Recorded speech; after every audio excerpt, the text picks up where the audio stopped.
এই চালের ভাতের স্বাদ নিতে চাইলে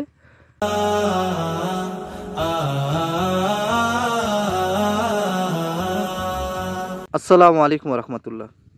এইচকে বহুমুখী খামার ইউটিউব চ্যানেল এবং ফেসবুক পেজে আরও একটি নতুন পর্বে সকলকে স্বাগতম। দর্শক বন্ধুরা, এখানে আমরা 4 বিঘা 8 শতাংশ জমিনে সম্পূর্ণ রাসায়নিক মুক্ত এবং কীটনাশক মুক্ত ধান আবাদ করেছিলাম। আলহামদুলিল্লাহ, ধান আমাদের কাটা শেষ, এখন রোদে শুকাই নেওয়া হচ্ছে।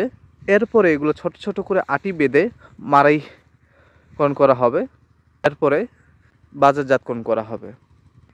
এই চালের ভাতের স্বাদ নিতে চাইলে স্ক্রিনে দেওয়া হোয়াটসঅ্যাপ নম্বরে যোগাযোগ করুন। এবং আমরা কিভাবে ধান উৎপাদন করেছি এ সম্পর্কে জানতে আমাদের চ্যানেলে অন্যান্য ভিডিওগুলি ভিজিট করতে পারেন। আর আপনারা যারা রাসায়নিক মুক্ত চাষের উপকরণ খুঁজছেন কিন্তু পাচ্ছেন না, আমাদের কাছে খুব সহজেই এবং খুচরা এবং পাইকারি এবং ন্যায্য মূল্যে পেয়ে যাবেন আমাদের এইচকে অনুজীব সার। সকলকে অসংখ্য ধন্যবাদ। আসসালামু আলাইকুম রহমতুল্লাহ।